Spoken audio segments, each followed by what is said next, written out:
Madif LDS ialah seorang influencer kecergasan dari Australia yang semakin dikenali dalam dunia kesihatan dan kecergasan. Walaupun baru berusia 21 tahun, dia telah berjaya menarik perhatian ramai dengan semangatnya yang luar biasa, disiplin tinggi, dan kecintaannya terhadap gaya hidup sihat. Dia menggunakan media sosial untuk berkongsi perjalanan kecergasannya, sentiasa menekankan kepentingan latihan kekuatan dan tabiat sihat.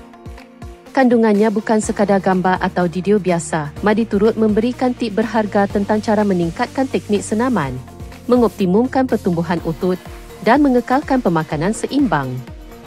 Akaun Instagramnya, yang sepenuhnya didedikasikan untuk kecergasan, kini mempunyai lebih daripada 160,000 pengikut yang sentiasa mendapatkan inspirasi daripada dedikasinya.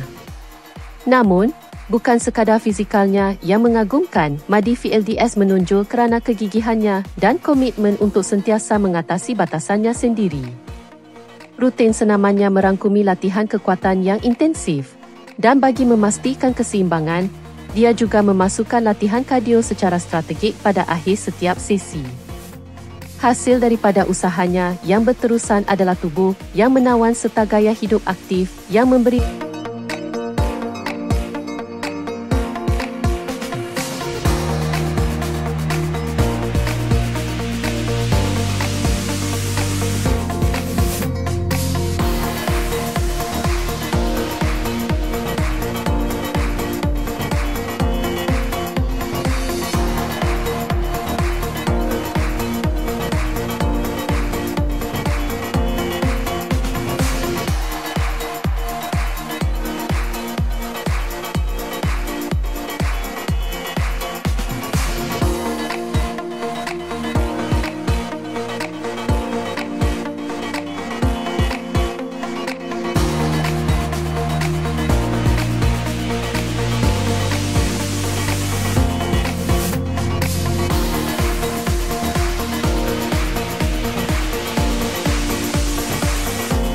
motivasi kepada ribuan orang.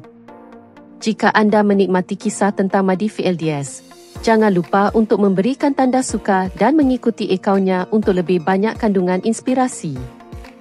Jumpa lagi.